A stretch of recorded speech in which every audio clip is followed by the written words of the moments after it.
June 3rd, 1644, Session 6. Act concerning the declaration subscribed by the Scots Lords at Oxford. The General Assembly, having received a copy of a declaration made and subscribed at Oxford, sent unto them from the Honourable Convention of Estates, and having seriously considered the tenor thereof,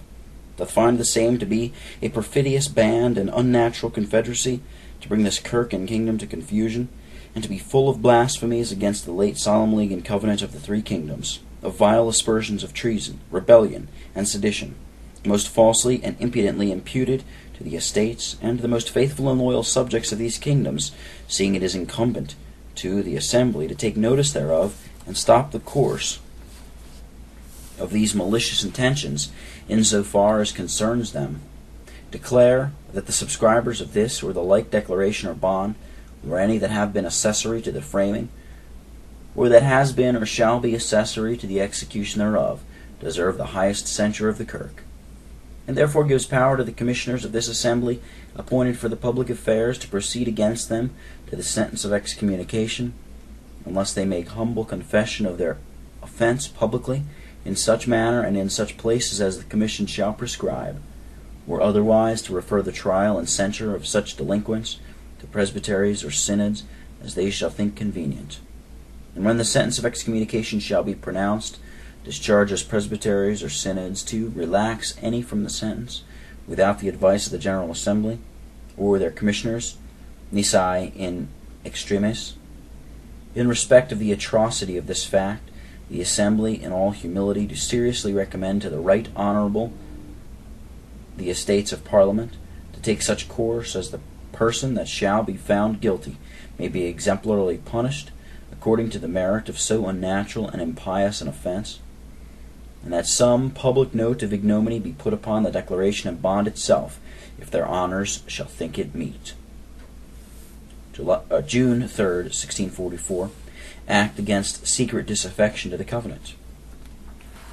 The General Assembly, understanding that divers persons disaffected of the national covenant of this Kirk, and the solemn league and covenant of the three kingdoms, do escape their just censure, either by their private and unconstant abode in any one congregation, or by secret conveyance of their malignant speeches and practices, therefore ordains all ministers to take especial note,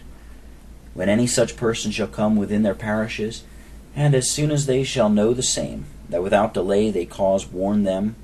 to appear before the presbyteries within which their parishes lies, or before the commissioners of this assembly appointed for public affairs, as they shall find most convenient, which warning the assembly declares shall be a sufficient citation unto them, and also that ministers and elders delate to the said judicatories respective every such disaffected person, although without their own parish, so soon as they shall hear and be informed of them. And the assembly ordains the said commissioners not only to proceed to trial and censure of such disaffected persons, but also take special account of the diligence of ministers, elders, and presbyteries, herein respective.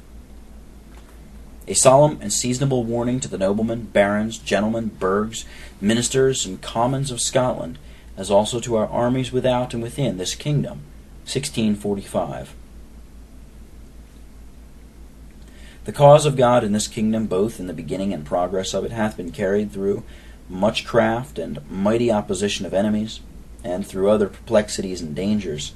God so disposing, for the greater glory of his manifold and marvelous wisdom, and his invincible power, and for our greater trial.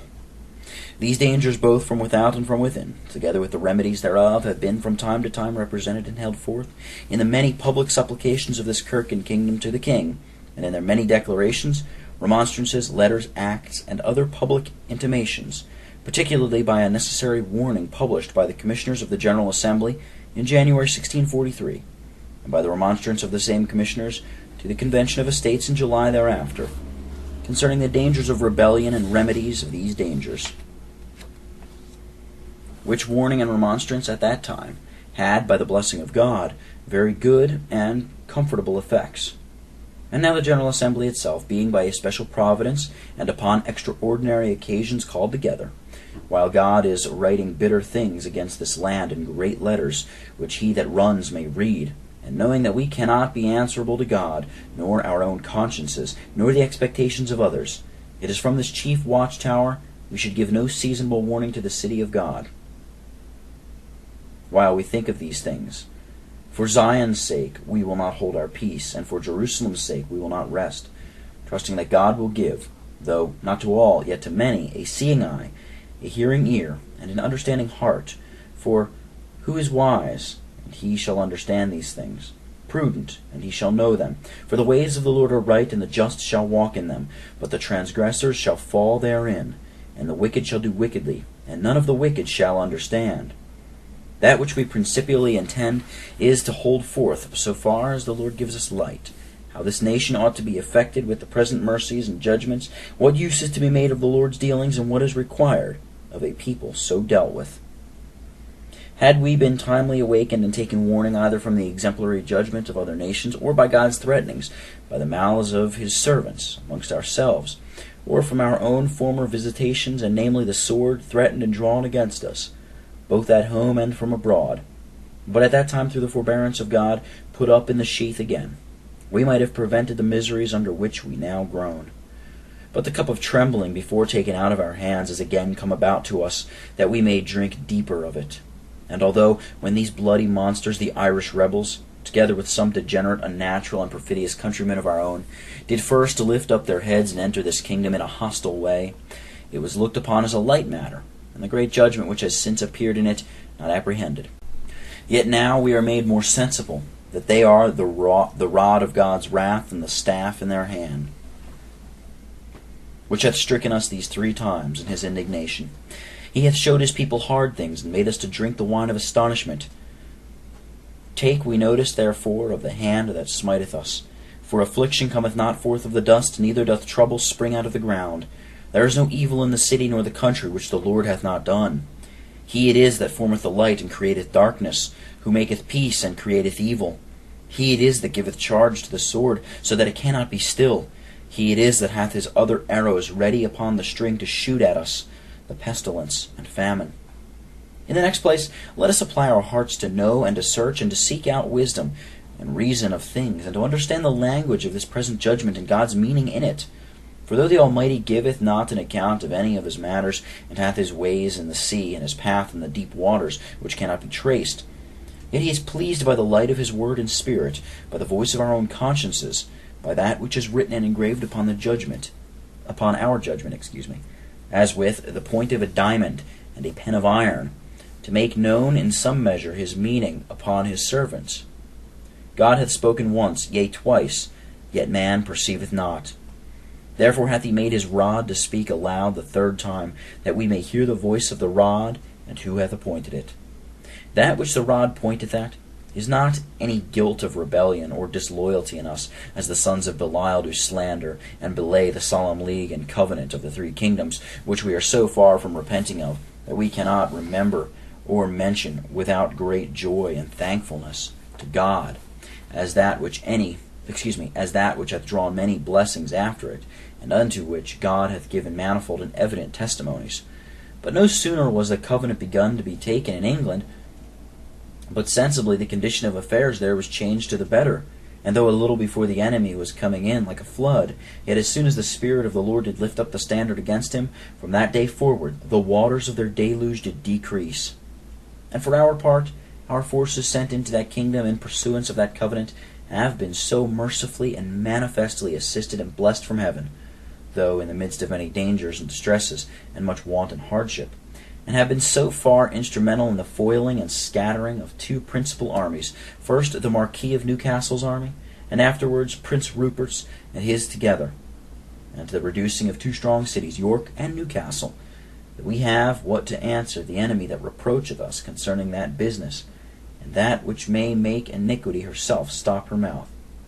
But which is more unto us than all victories, or whatsoever temporal blessing, the reformation of religion in England, the uniformity therein between both kingdoms, a principal end of that covenant, in so far advanced that the English service book, with the holidays and many other ceremonies contained in it, together with prelacy, the fountain of all these, are abolished and taken away by ordinances of Parliament, and a directory for the worship of God in all the 3 kingdoms agreed upon by the assemblies and in the parliaments of both kingdoms, without a contrary voice in either. The government of the Kirk, by congregational elderships, classical presbyteries, provincial and national assemblies, is agreed upon by the Assembly of Divines at Westminster, which is also voted and concluded in both Houses of Parliament of England. Both Houses of the Parliament, of England. And what is yet remaining of the intended uniformity is in a good way, so that let your lot fall in other things as it may, the will of the Lord be done. In this we rejoice, and will rejoice, that our Lord Jesus Christ is no loser, but a conqueror, that his ordinances take place, that his cause prevaileth, and the work of purring and building his temple goeth forward and not backward. Neither yet are we so to understand the voice of the rod which lieth heavy upon us, as if the Lord's meaning were to pluck up what he hath planted, and to pull down what he hath builded in this kingdom,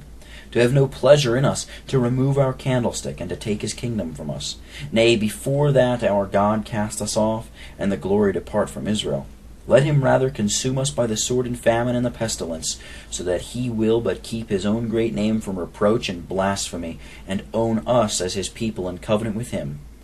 But now there is hope in Israel concerning this thing. We will believe that we shall yet see the goodness of the Lord in the land of the living. We will not cast away our confidence in a blessed peace, and of the removing of the scourge and casting it in the fire, when the Lord hath by it performed his whole work upon Mount Zion and Jerusalem. Much more will we be confident of the continuance of the blessings of the gospel, quote, that glory may dwell in our land. This is the day of Jacob's trouble, but he shall be saved out of it, unquote. And the time is coming when a new song shall be put into our mouths, and we shall say, quote, this is our God, we have waited for him, and he hath saved us, unquote. Though the Lord smite us, it is the hand of a father, not of an enemy. He is not consuming us, but refining us, that we may come forth as gold out of the fire. Quote, we are troubled on every side, yet not distressed. We are perplexed, but not in despair. Persecuted, but not forsaken. Cast down, but not destroyed, unquote. We know assuredly there is more mercy in emptying us from vessel to vessel than in suffering us to settle on our lees, whereby our taste should remain in us, and our scent not be changed. These things premised, we come to the true language of this heavy judgment, and to the real procuring causes thereof. Quote, for the transgression of Jacob is all this, for the sins of the house of Israel, unquote, and for the sins of the house of Israel, unquote. God is hereby showing to great and small in this land their work and their transgression, that they have exceeded. Quote, he openeth also their ear to discipline, and commandeth that they return from iniquity, unquote. We leave every congregation in the land, every family in every congregation, and every person in every family, to examine their own hearts and ways, and to mourn for congregational, domestical, and personal sins. Cursed shall they be who have added fuel to the fire, and now bring no water to extinguish it, who had a great hand in the provocation, and bear no part in the humiliation. Let every one commune with his own conscience, and repent of his wickedness, and say, what have I done? What shall here touch? That we shall here, touch only the national sins, or at least more public ones than those of a family or congregation, which we also intend for chief causes of a public fast and humiliation. If among our nobles, gentry, and barons there have been studying their own private interests more than the public, and seeking their own things more than the things of Christ, or oppressing the poor sort and the needy because it was in the power of their hand, and if among our ministry there have been divers time-servers who have not renounced the hidden things of dishonesty, whose hearts have not been right before God, nor steadfast in his covenant, who have been secret haters of the power of godliness and of mortification, shall not God search all this out? Who will bring to light the hidden things of darkness, and will make manifest the counsels of the hearts? And these also, leaving all men to a judging and searching of themselves, there are many other provocations which are apparent in all, or many of this nation, from which, though they wash with nitre, and take much soap, yet they cannot make themselves clean, because of these the land mourneth, and at these the sword striketh. At first, the contempt, neglect, and disesteem of the glorious gospel, our unbelief, unfruitfulness, lukewarmness, formality, and hardness of heart under all the means of grace, or our not receiving Christ in our hearts, nor seeking to know him and glorify him in all our offices. In all his offices. The power of godliness is hated and mocked by many to this day, and by the better sort too much neglected, and many Christian duties are not minded as the not speaking of our own words, nor finding of our own pleasure upon the Lord's day. Holy and edifying conference both on that day and at other occasions, the instructing, admonishing, comforting, and rebuking one another, as divine providence ministereth occasion. In many families almost no knowledge nor worship of God to be found. Yea, there are among the ministers who have strengthened the hearts and hands of the profane more than the godly, and have not taken heed to the ministry which they have received of the Lord to fulfill it.